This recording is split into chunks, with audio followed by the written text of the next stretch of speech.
Thank you for standing by. This is your conference operator. Welcome to Skechers' fourth quarter 2020 earnings conference call.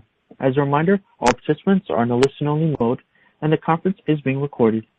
After the presentation, there will be an opportunity to ask questions. To join the question queue, you may press star, then the number 1 on your telephone keypad. Skechers requests that analysts limit themselves to one question and one follow-up question only to allow all analysts to have the opportunity to ask a question. Should you need assistance during the conference call, you may signal an operator by pressing star, then the number 0. I would now like to turn the conference over to Skechers. Please go ahead. Thank you, everyone, for joining us on Skechers' conference call today. I will now read the Safe Harbor Statement.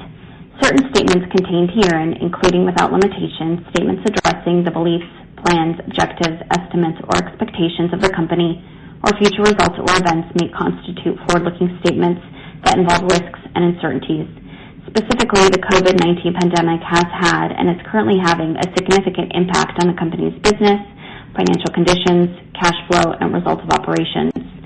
Such forward-looking statements with respect to the COVID-19 pandemic include, without limitation, the company's plans in response to the pandemic. At this time, there is significant uncertainty about the duration and extent of impact of the COVID-19 pandemic. The dynamic nature of these circumstances means that what is said on this call could change at any time, and as a result, actual results could differ materially from those contemplated by such forward-looking statements. Additional forward-looking statements involve known and unknown risks, including but not limited to global, national, and local economic business and market conditions in general and specifically as they apply to the retail industry and the company. There can be no assurance that the actual future results, performance, or achievements expressed or implied by any of our forward-looking statements will occur. Users of forward-looking statements are encouraged to review the company's filings with the U.S. Securities and Exchange Commission, including the most recent annual report on Form 10-K, quarterly reports on Form 10-Q, current reports on Form 8-K, and all other reports filed with the SEC as required by federal securities law for a description of all other significant risk factors that may affect the company's business, financial conditions, cash flows, and results of operations. With that, I would like to turn the call over to Skechers' Chief Operating Officer, David Weinberg, and Chief Financial Officer, John Vandemore. David? Thank you for joining us today for our fourth quarter and year-end 2020 conference call. I hope you, your colleagues, and loved ones are staying safe and healthy. Before we begin, I would like to thank the Skechers global team for their dedication and resilience this past year as we faced such incredible challenges. We couldn't have weathered the storm in such good shape without all your hard work. Many countries faced another surge of the pandemic in the fourth quarter, which negatively impacted businesses around the world, resulting in temporary store closures and reduced traffic. Even with the ongoing health crisis and challenges, Skechers experienced growth in several of our segments and meaningful improvements in key countries. Our fourth quarter sales were $1.32 billion, a 0.5% decrease from the prior year, which was a fourth quarter record, and notably a sequential improvement from the third quarter of nearly 2%, illustrating the continuing recovery of our business. Our strong year-over-year sales in the fourth quarter were the result of a 1.2% increase in our domestic wholesale business and a 1.1% increase in our international business, which was led by a nearly 30% sales increase in China, as well as growth in Europe and Latin America. Throughout the quarter and year, we strategically directed the flow of inventory to markets that were open, delivered fresh product to consumers, and continued to fulfill demand, resulting in growth in many key distribution channels. In 2020, consumers searched and desired comfort and value. With comfort as the cornerstone of the Skechers design initiatives, along with style and value inherent to our product development, we are a natural choice for all, including essential workers and those working from home. In our domestic wholesale business, our fourth quarter sales growth of 1.2% came primarily from our athletic casual, walking, and work footwear, as well as high single-digit improvement in our men's business. The domestic business decreased 2.8% due to a 7.6% decline in our direct-to-consumer sales, which was negatively impacted by reduced traffic in our brick-and-mortar stores, a result of the stay-at-home guidelines and an overall decline in foot traffic and tourism. We believe our domestic brick-and-mortar stores will continue to be impacted by the pandemic at least through the first half of the year, though we expect to see improvement as more people receive vaccinations and government restrictions ease. The decrease in our domestic direct-to-consumer business was partially offset by a 142.7% increase in our domestic e-commerce channel, which continues to perform extremely well.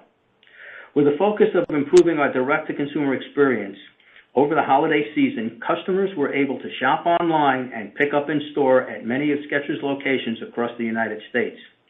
We are now completing the update to our point-of-sale system to better connect within our e-commerce channel, and we are finalizing enhancements to our loyalty program, both of which we believe will further improve our omni-channel offering. We continue to view our e-commerce channel as an opportunity for meaningful growth, as sales increased significantly on both our domestic and international sites that we currently operate.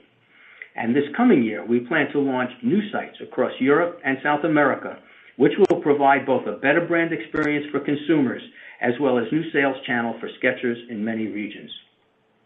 Our international direct-to-consumer business decreased 4.4%, which was due to a decline in traffic with stay-at-home guidelines, reduced hours, and temporary closures primarily in Europe, Canada, and Latin America. In total, Skechers' direct-to-consumer segment decreased 6.4% as the pandemic spread again in numerous markets, temporary store closures and reduced hours continued.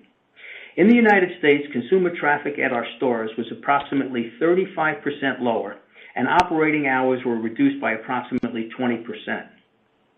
For our international company-owned stores, we effectively lost 17% of the days available to sell during the quarter. At quarter end, nearly 10% of our company-owned stores were closed due to health guidelines. Today, due to government restrictions, a number of our international locations remain closed or have reduced hours. All Skechers stores in the United States are open, and some domestic regions are trending positive, while others are still impacted by reduced hours and traffic due to local guidelines. To note, while our direct-to-consumer business decreased in the fourth quarter, we did experience sequential quarterly sales improvement of 9.5%. In the fourth quarter, we opened 19 company-owned Skechers stores, 12 of which were international locations, including a flagship store in Munich.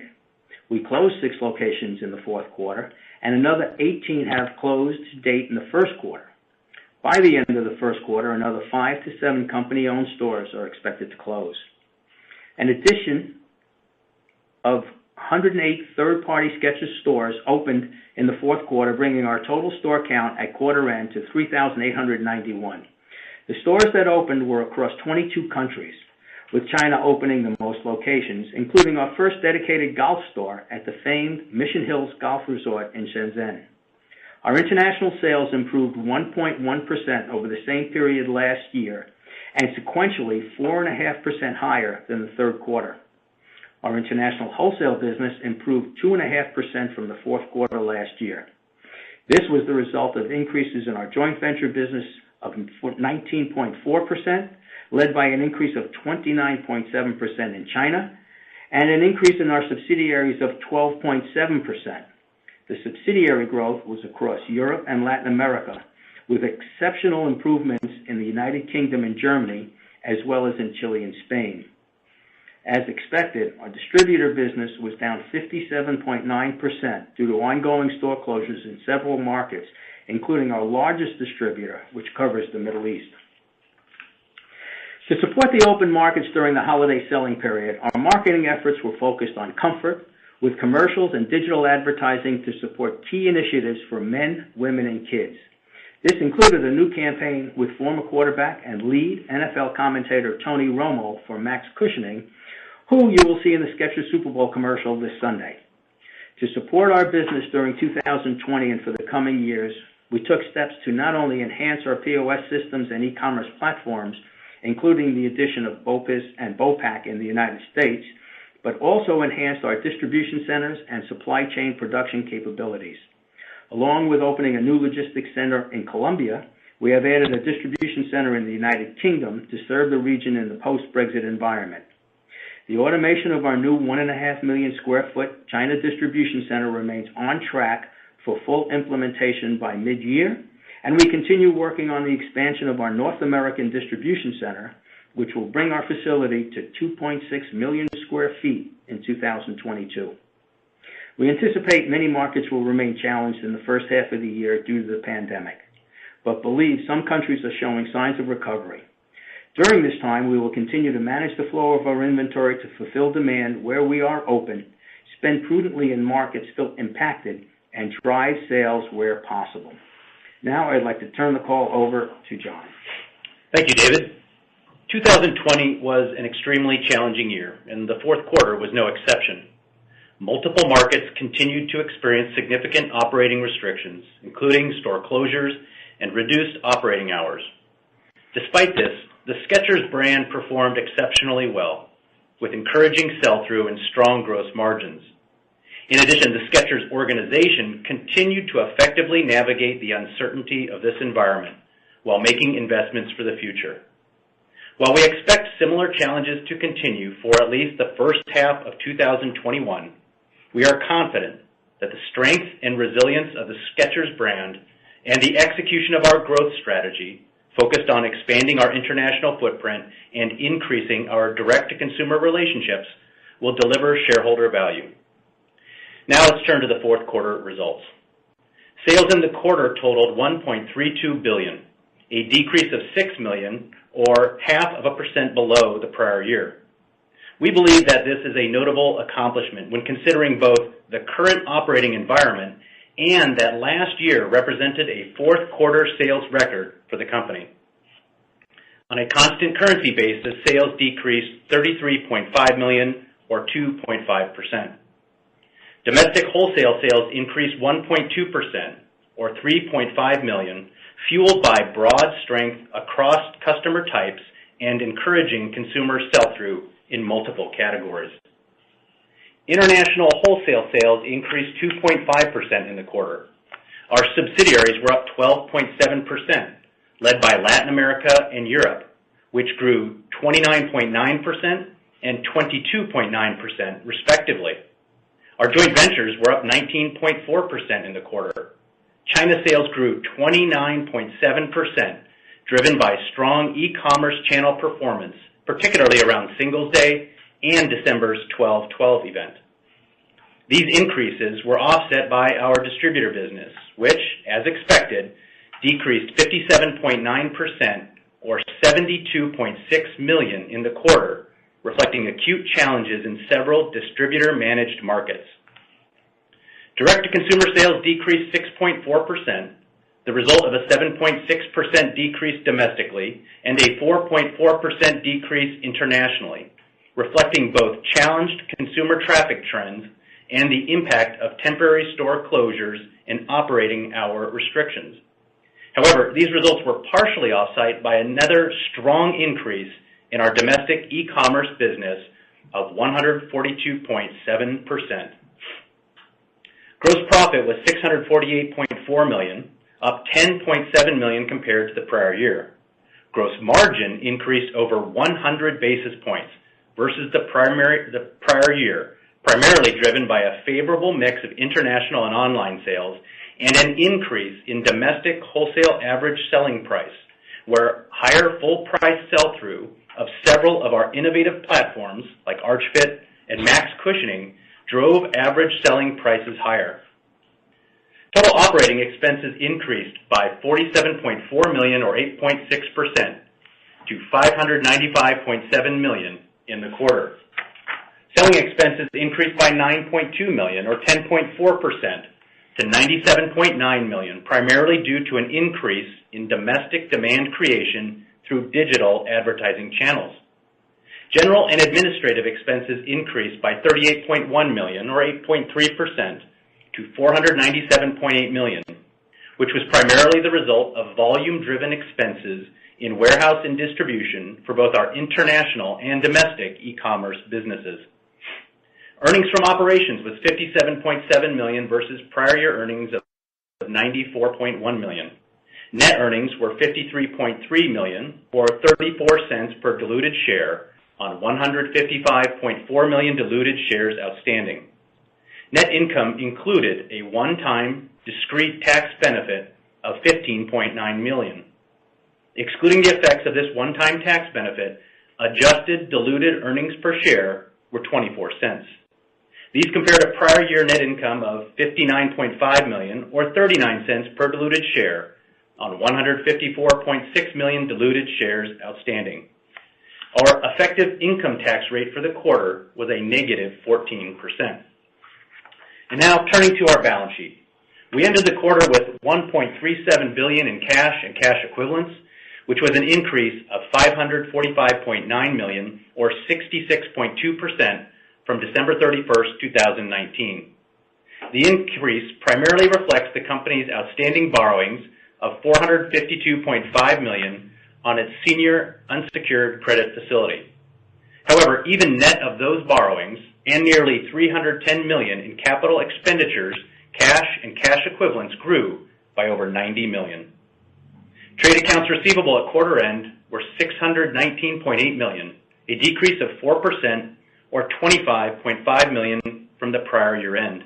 The decrease in accounts receivable was primarily due to lower distributor sales. Total inventory was $1.02 billion, a decrease of 5% or $53.1 million from December 31st, 2019. The decrease in year-over-year inventory levels is largely attributable to lower domestic and European inventories, partially offset by higher inventories in China to support sales growth. China inventories declined versus the third quarter.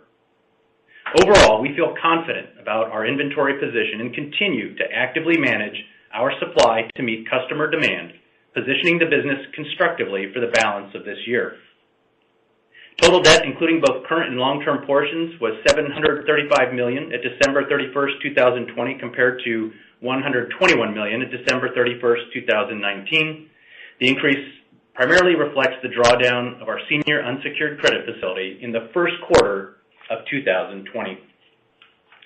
Capital expenditures for the fourth quarter were $96.7 million, of which $48.9 million related to the expansion of our joint venture-owned domestic distribution center, $13.9 million related to investments in retail technologies and stores, $11.4 million related to our new distribution center in China, and $7 million related to our new corporate offices in California.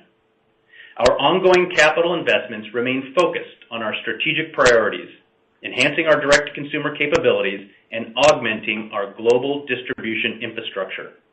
In 2021, we expect total capital expenditures to be between $275 and $325 million. The fourth quarter, like all of 2020, was a challenge. However, we saw many encouraging trends in our performance. Our brand strength, distinctive and compelling value proposition, and healthy balance sheet gives us continued confidence that Skechers is poised for a return to growth in 2021 and beyond. However, due to the continued uncertainty in the retail marketplace, we will not be providing guidance this quarter, as the environment remains too unpredictable to forecast reliably. And now, I'll turn the call over to David for closing remarks. Thank you, John. A year ago, Skechers achieved a new fourth quarter sales record, while the brand and business trends across all segments were exceptionally strong. Now, as we continue to face challenges due to the ongoing health crisis, our fourth quarter sales decreased only 0.5% from the prior year record. This important accomplishment was the result of the continued demand for Skechers product, the diversity of our distribution model, and our efforts to drive value by maximizing revenue and efficiently managing inventory. Skechers brand strength was most notable in our online business with strong triple-digit growth, as well as meaningful growth in our domestic wholesale business and in many of our biggest international markets, including China, Germany, and the United Kingdom. We continue to see our product resonating with consumers. With comfort, value, and style at the forefront of our product design, we are a key footwear brand during these difficult times. We have an exceptionally strong balance sheet and ample liquidity, both important to our success in the quarter and to position ourselves for future growth. Our backlogs have improved across many distribution channels, a positive sign for many countries. We believe our business will continue to be impacted by the global pandemic in the first half of 2021. Though we are cautious due to the global health crisis, we remain confident in our strategic initiatives, the relevance of our brand, and our efforts to develop new product innovations and the many opportunities for growth in both the near and the long term. Now, I'd like to turn the call over to the operator for questions. At this time, we will be conducting a question and answer session. If you would like to ask a question, please press star 1 on your telephone keypad. A confirmation tone will indicate your line is in the question queue. You may press star 2 if you would like to remove your question from the queue. As a reminder, we ask that you limit yourself to one main question and one follow-up. For participants using speaker equipment, it may be necessary to pick up your handset before pressing the star keys. Our first question comes from the line of Jay Sole with UBS. Please proceed with your question. Great. Thank you so much. So my question is just on the timing of the recovery as, the world reopens as you see it. You're talking about the first half of the year will still be impacted. Can you give us a sense of sort of why that is? Like if, maybe the vaccine gets spread out or distributed sooner and things are back in April and May, would that create an opportunity for second quarter, or is there sort of a limitation on inventory and lead times that sort of constrain the ability to have a type of first half of the year that would be more similar to a normal year?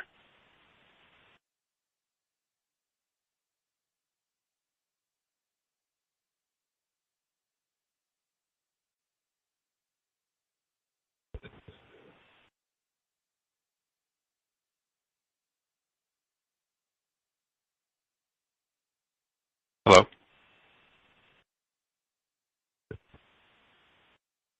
Sorry, we were on mute. I'll start all over again. Sorry about that, Jay. I started with, we don't know any more than anybody else about the vaccine at the state of the pandemic.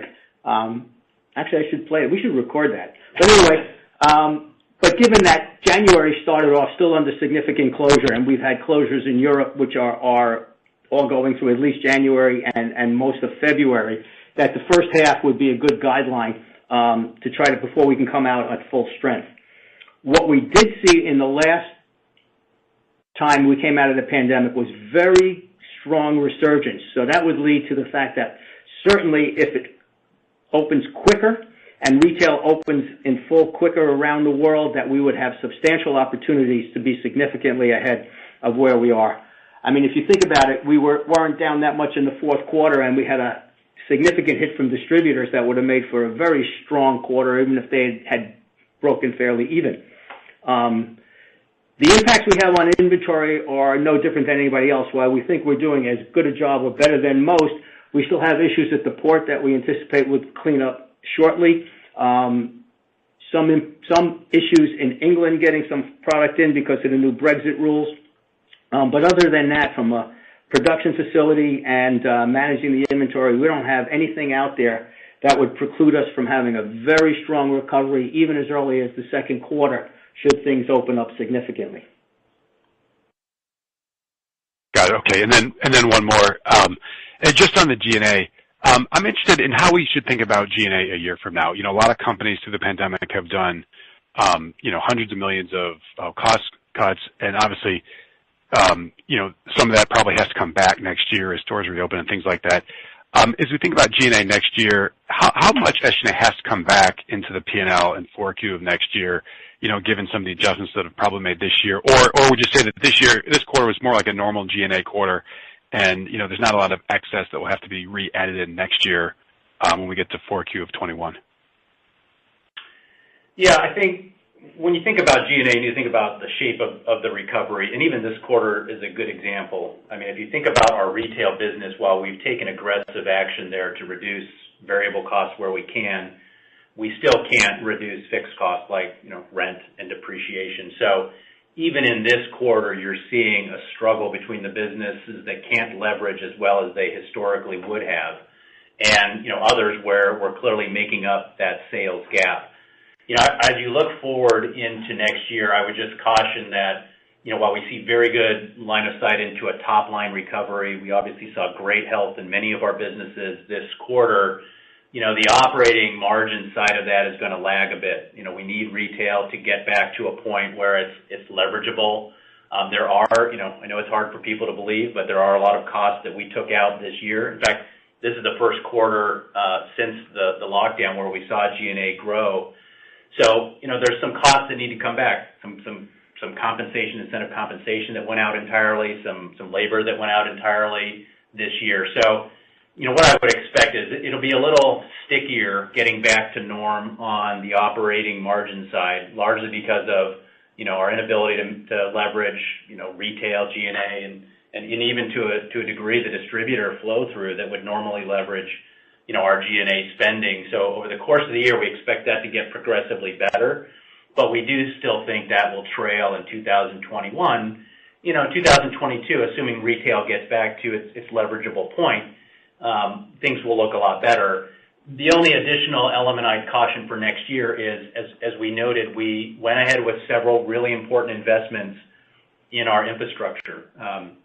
We added a distribution center in the UK. We expanded distribution in a lot of other jurisdictions. We have finally our China distribution center will likely go online this year. So we are going to see a little bit of headwinds from the introduction of those increments early on until they get up to peak efficiency, which is tough to do in the year in which they open. So there will be a little bit of an added drag next year owing to those investments. But once we get beyond that early operation, that's when we expect those to also contribute leverage and drive operating margin opportunity. Got it. Okay. Thank you so much. Our next question comes to the line of Laurent Vasilescu with Exane BNP Paribas. Please proceed with your question. Oh, good afternoon. Thank you very much for taking my question, and as well as congrats on the momentum. Here, John, David, I got to ask you, Europe was up 23%, yet the region was locked down for most part for a lot of brands. Maybe could you just parse out what drove that, and how do we think about that momentum going into 1Q? And then conversely, your China number was really strong in 4Q. It looks like you did about $900 million plus in China revenues for the full year. How do we think about China revenues for 1Q, considering it was cut in half last year in 1Q 20? Well, from the European side, they had a very strong fourth quarter because they opened up very strong the first time stores opened, and I think we picked up significant market share, and that carried all the way through the fourth quarter. As things started to close down in the fourth quarter, and even in through January, we haven't seen significant declines in our wholesale business because I think we sold through so well that most of our customers, the larger ones certainly, have continued to take product knowing that when they open up, we will be a strong contributor to a strong opening, and they didn't want to be behind inventory. They chased it for quite a significant period of time when we came open last time. So that was a positive, and it's positive pretty much across the board there. We've had great showings in almost every country. They were all but a couple small ones were positive for the quarter, even with the close down. So that shows you the strength of the brand there and the fact that people are counting on us when it reopens and are not willing to take that inventory risk again. Now, the reason there's no guidance is because that still has a limitation depending on how long they're closed. We hope they open on schedule mid to end February, early March at the latest, which would give us significant chance to continue to supply and sell through quickly going into the spring season. Yeah, Laurent, in terms of China next year, and I think this actually applies to the totality of our businesses, we're not really looking at growth relative to 2020. There's a few isolated instances where that makes sense, but we're really looking to get beyond, quite frankly, 19. I don't want to get into specifics by country, but, suffice it to say, we have very optimistic views about where we can take the brand in China. That really, won't abate, as we look forward to next year. The pacing of it will be a little bit odd because there was, in fact, a pretty significant shutdown beginning in Q1 last year in China. So those numbers in Q1 are going to look a little outsized. But I think what you're seeing is, continued growth of the brand in the market, and that gives us tremendous optimism about where the brand can go, both next year and beyond. That's very helpful. And then maybe as a follow-up question, gross margins, John, they were strong across the board, across the three segments. Can you talk about what drove that? Was it driven by e-commerce? How much was e-commerce as a percentage of your overall sales for the year? And then how do we think about the gross margin, high level? I know you're not giving guidance, but do we kind of see that momentum continue into 1Q? Yeah. So again, when we look into compares versus last year, in 1Q is a good example of that. There's a lot of noise. I think it's probably the best way to describe it. I would say with regard to the fourth quarter, what we saw in the gross margins is exactly what we mentioned in our script. We saw good full price sell-through. We saw strong contributions from e-commerce, which is a bit accretive at the gross margin line for us. And we had a higher proportion of international wholesale that excluded, distributor sales. Distributor sales tend to be very high flow-through for us, but they do carry a lower overall, gross margin. As we look forward, I believe you'll see things normalize a bit more toward, what I call kind of a 2020 normalized level or 2019. We will get some benefits from increased contribution from retail, from international, because China will be back. We are, though, seeing a few headwinds in terms of product costing. Landed cost and shipping in particular are out there as light concerns for us. So we're going to moderate our view and probably point towards stability against a normalized margin versus any significant increases, because we won't be getting as much of the mixed benefit. Okay, very helpful. Thank you very much, and best of luck. Thank you, Laurent.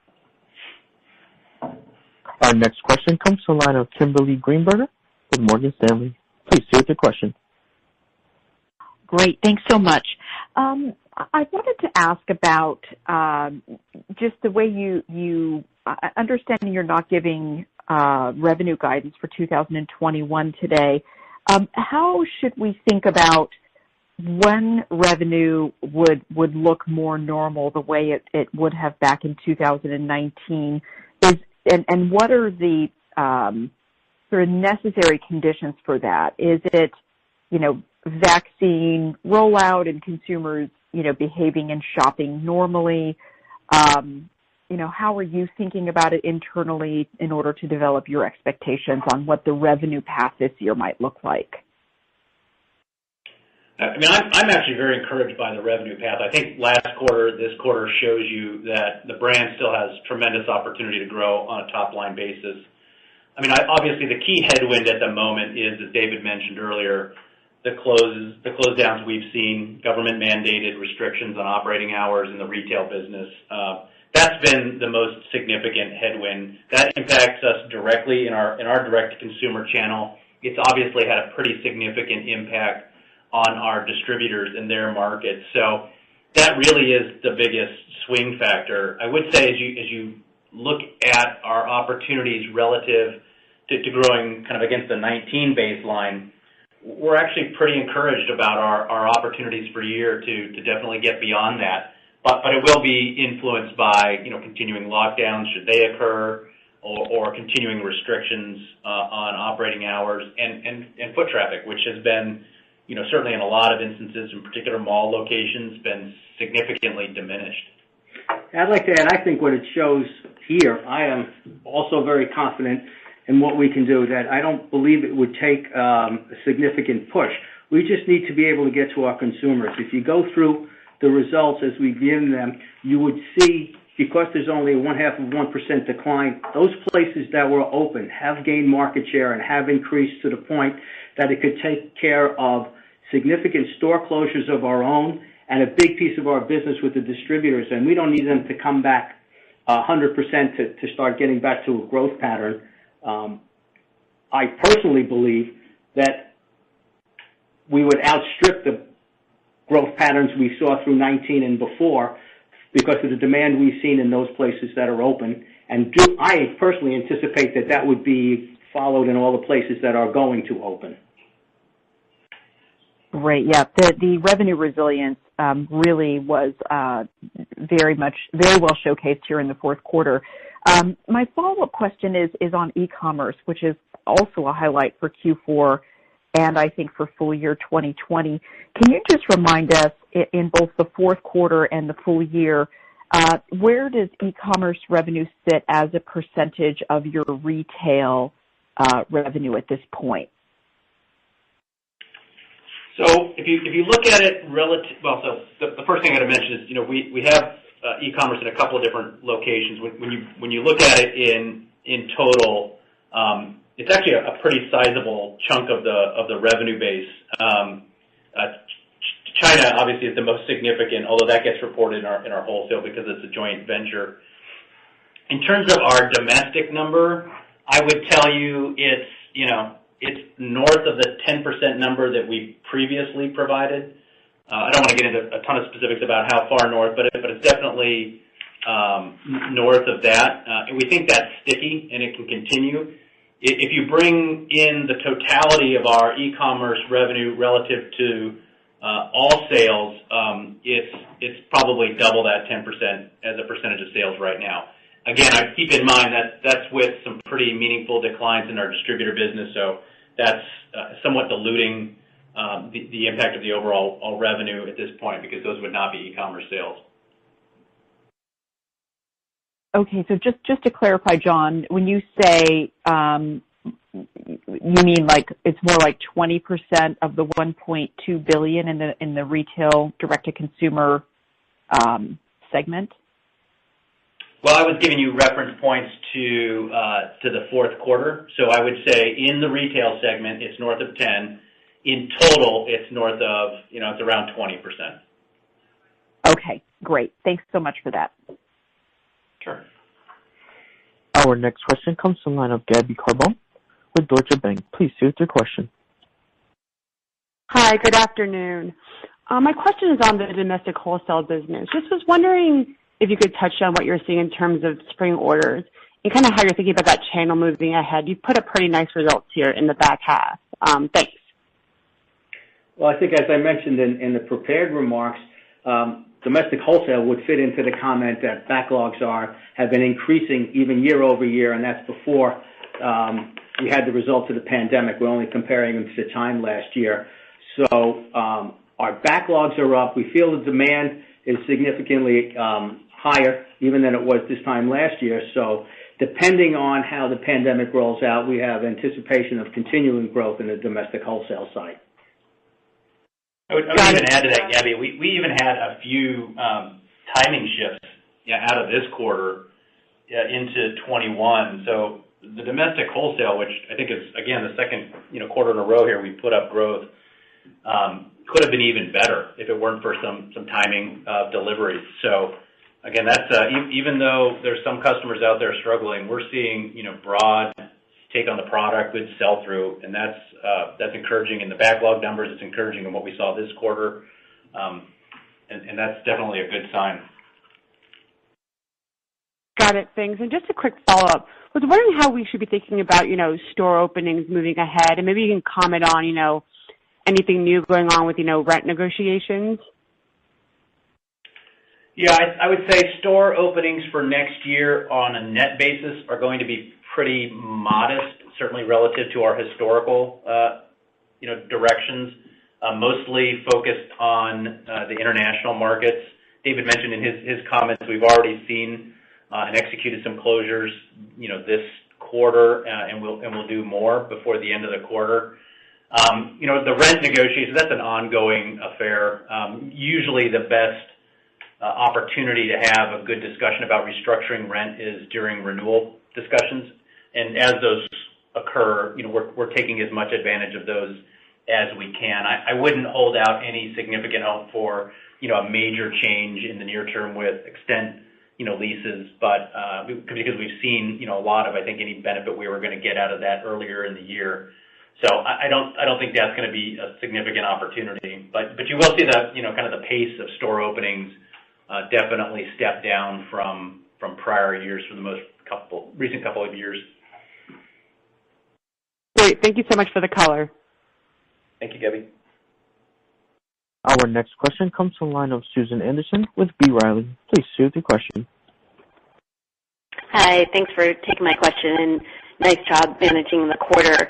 I guess just a follow-up on the gross margin. It sounded like from your earlier comments that there may be some pressure in 2021 as the mix shift normalizes. Is that correct? And did you say to look to 2019 gross margin as a more normalized gross margin? Well, in response to your first question, absolutely. We've received some mixed benefits this year that I don't expect to continue as the business builds back overall. We are seeing kind of a handful of different factors, but mix will definitely be a bit of a headwind. A bit of a tailwind will come from some favorable pricing, which we saw this quarter, and we expect to continue. And then an almost offsetting headwind from there is some of the cost pressures that we've mentioned, as in particular transit costs have become a source of pressure near term. Relative to 2019, I would probably kind of guide you to something that's flat to perhaps up slightly, but that will be influenced heavily by mix. Again, to the extent we see more closures in retail and we see a mix down with less direct-to-consumer, that would be a headwind challenge. To the extent retail recovers, that would be a bit more of a tailwind. Got it. Okay. And then just on the China market, obviously a very strong report there. I'm curious if you could talk about the growth over Singles Day, how much that was up and how much of a driver that was. And then I think you talked about just kind of the bumpiness in 2021 with obviously first quarter last year being down. But how should we think about that strength we saw in fourth quarter kind of after we get past that bumpiness flowing through in 2021? And then just curious on the golf store you opened there, is there opportunity to open more golf stores elsewhere or even maybe, potentially stores within stores, say in like Dick's or something? Well, I think in China, again, it's a comparability issue. Our general disposition on China continues to be extraordinarily favorable. We have very high hopes for it next year. Obviously, the first quarter and to a degree the second quarter are going to benefit from some easier comparisons. But our expectation is that China, puts up similar numbers to what it's been registering in terms of overall growth. You're starting to get the pull of the law of large numbers, so maybe not in percentage terms, but in dollar terms. And that really is on the back of growth in e-commerce. I would characterize China as certainly faring far better than most markets, but there's certain components of the brick and mortar side of things that aren't yet fully recovered. I think it's a pretty common comment you're hearing relative to China operations. We think that gets better as the year progresses and you get a much more normalized China revenue profile. But right now it's definitely tilted much more towards e-commerce. And in the quarter, obviously we couldn't have put up, nearly 30% growth rate if it weren't for some pretty favorable results, both on 11/11, where you had an extended selling period this year, but also kind of the sister event on 12/12, and then a few other sporadic events in the quarter. So, again, overall, very positive on China. We do think there's some more normalizing to do, and we're excited to add the capability of having our own distribution to the market, because that we think is definitely going to help both stabilize operations and give us more leverageable costs in the long term. Great. And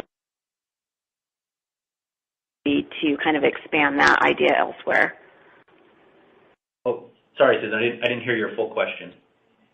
On the golf store you opened in China, is there opportunity to expand that elsewhere throughout the globe, potentially even in the U.S.? Well, we are looking to obviously expand the category, but I wouldn't say it's a significant driver. It's about image and what we put through when we're building it. The one in China is very special. We may have a few more, but it's not a major growth initiative for us. It's just something that we take as it becomes available to showcase the brand in general. Got it. Okay, that's helpful. Thanks so much, you guys. Good luck in first quarter. Thank you. And once again, as a reminder, if you would like to ask a question, please press star 1 on your telephone keypad. Once again, as a reminder, if you would like to ask a question, please press star 1 on your telephone keypad. Our next question comes from the line of Omar Said with Evercore ISI. Please, with your question. Good afternoon. Thank you for taking my question. Obviously the e-commerce numbers are really big. The growth there is really fast. I'd love for you to kind of address at a high level, how the profitability is shaping up in that business. Are you starting to get to a point or a scale level where it's becoming more profitable? I know at the gross margin level it's accretive. I also noticed in the operating kind of expenses line, you mentioned some higher digital marketing costs and fulfillment costs, domestic, international. So I'm trying to understand, are we getting to a point where that might become more profitable? And then I have one follow-up. Thanks.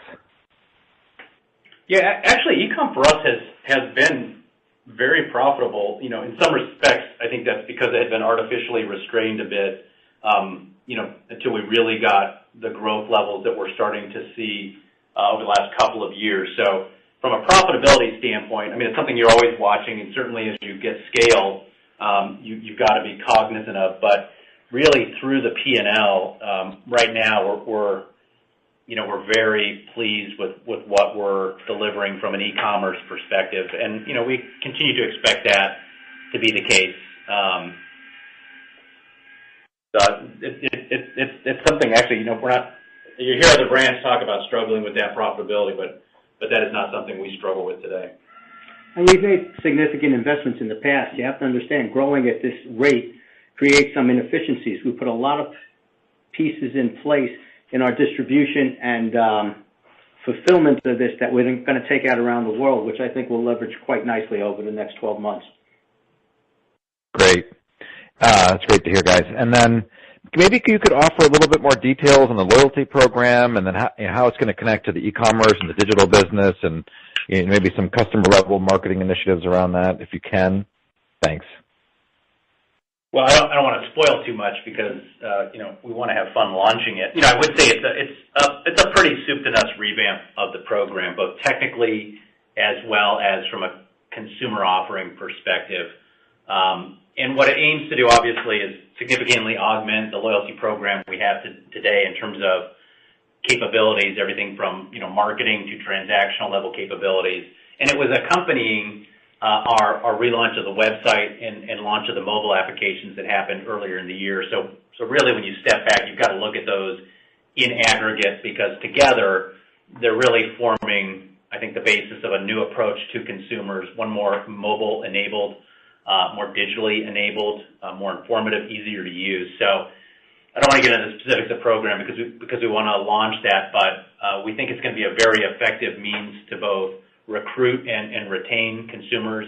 It'll augment our abilities to market to them. It'll augment their abilities to transact with us. And those are obviously very encouraging, habits you want to put into place. In particular, because like most, we see incredibly higher LTV from a loyalty program member who purchases regularly with us than any other consumer. And so the goal is to get as many people into the program and becoming recurring buyers as we can. Thanks, John. Looking forward to see it roll out. It'll be soon. Our next question comes from the line of Brian McNamara with Berenberg Capital Markets. Please see with your question. Good afternoon. Thanks for taking my question. Just have two quick ones. One on India, being that it's a more traditional market that doesn't really have the natural e-commerce offset that China has with lockdown measures in place. Can you give us an idea of how that market performed for the year and sequentially in Q4 in terms of improvement? And then secondly, COVID restrictions aside, I guess which markets internationally are you most optimistic on outside of China? And then conversely, which are perhaps underperforming relative to your expectations? Thank you. Yeah, on India, obviously the impact of the pandemic hit, many markets pretty severely. India is no exception. I don't think it's unusual, but it had a pretty tough go of it, so to speak, in particular because it was growing so nicely for us. Now, I think we're starting to see some very encouraging signs. In the fourth quarter, performance was higher than actually even we expected. The market really began to re-engage. It's all because they're getting past the pandemic. There is a building e-com presence, but it's still very early for us. And we remain, very optimistic about that market long term. In terms of the international markets we're most excited about, I think if given the opportunity, we'd probably just rattle off all of them because we do believe there's that much opportunity. Obviously, Asia has a tremendous amount of opportunity with China, India. There's a lot of other Southeast Asian countries where we're really just getting started. But, you can't neglect the fact that Latin America grew nearly 30% as a composite for it. In particular, it is pretty unrestrained, at least for the next, 3 to 5 years, and probably beyond that as we begin to introduce more and more categories to markets. We find our footing in getting even, apparel introduced and other offerings. So, I speak for myself, but I'm sure David would agree. We're pretty excited about most, if not all, of our international markets.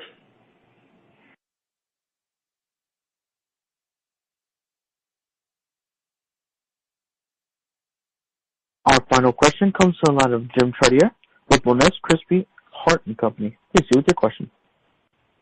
Hi, I had a question on gross margin. Given the mix shift away from distributor sales, I would have expected more gross margin improvement in the international wholesale business. So I was wondering if there was anything in the quarter that was pressuring margins in any of your overseas markets.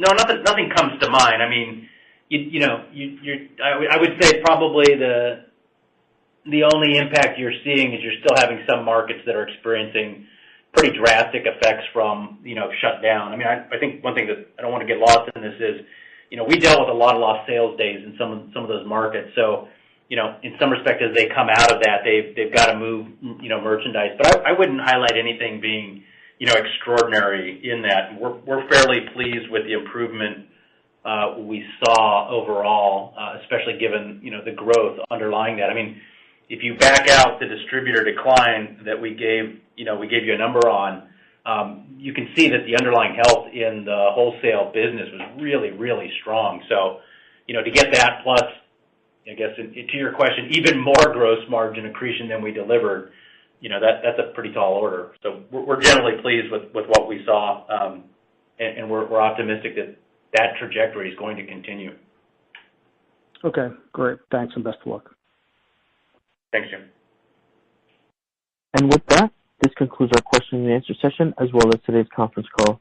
You may now disconnect your lines at this time. Thank you for your participation and have a wonderful day.